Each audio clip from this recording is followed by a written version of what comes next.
مع انه الحال ابدا مو ماشي، المكروس والله لساته ماشي، وفرامه مبلط سجمانه مشاحط، وفرشه جوا مليان فشاشي، ولحتى يضل هالميكرو ماشي لازم بالحال وقف ضناشي.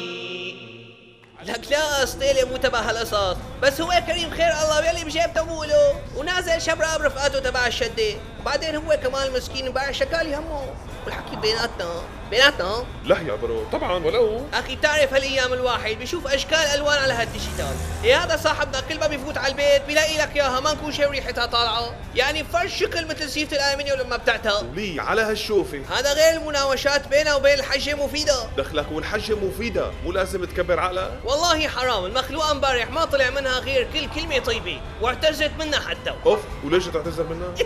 لك يا اخي النسوان يعني رح يشتغلوا كل شغله، الله يهديها. امبارح على بكره متخانقين، قام الحجه مفيده حطت هيك طرطها هداك الكف، قام روعه صارت تولول ولمت عليها الجيره. ولي على هالسمعه، منين بدها تنحل بيناتهم؟ خالصه الحكايه حبيبي. انت هيك بتفكر، القصه ما بدها كلمتين حلوين من هدول عفى الله عما مضى، وبدنا نرجع المي لمجاريها. هديوا جماعه، حلال عليك، يعني راقت الامور.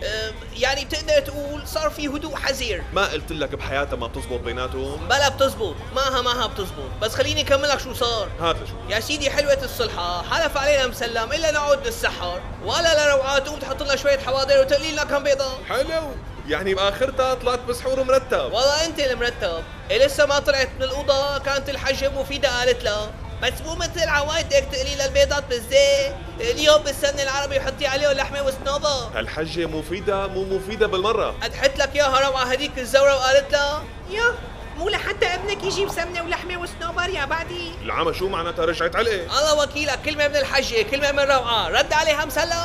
روح يا حماده واسناوله بالموبايل اللي بايدك. يا لطيف شو صار له؟ لك راح مي شافي. لك مسلم مو الموبايل. لك ايه مو الموبايل، الكزلوك تبع مسلم راح مي شافي. ليش صار يلبس كزلو؟ ما قلنا لك طول ما لو قاعد عم يتفرج على الديجيتال؟ إيه بده يلبس كزلو اجباري. طيب واخرتها؟ ما في شيء صالحوا. العمى وشلون زبطت معك هاي؟ لما شفت اشتغل اللبش وكله عم يأجر ببعضه صرخت فيهم صوت ما ردوا، بدقيتها المخفر.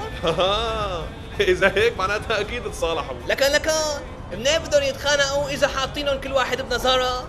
الصلح سيد الاحكام سيد راسي، الله يقدرنا على فعل الخير.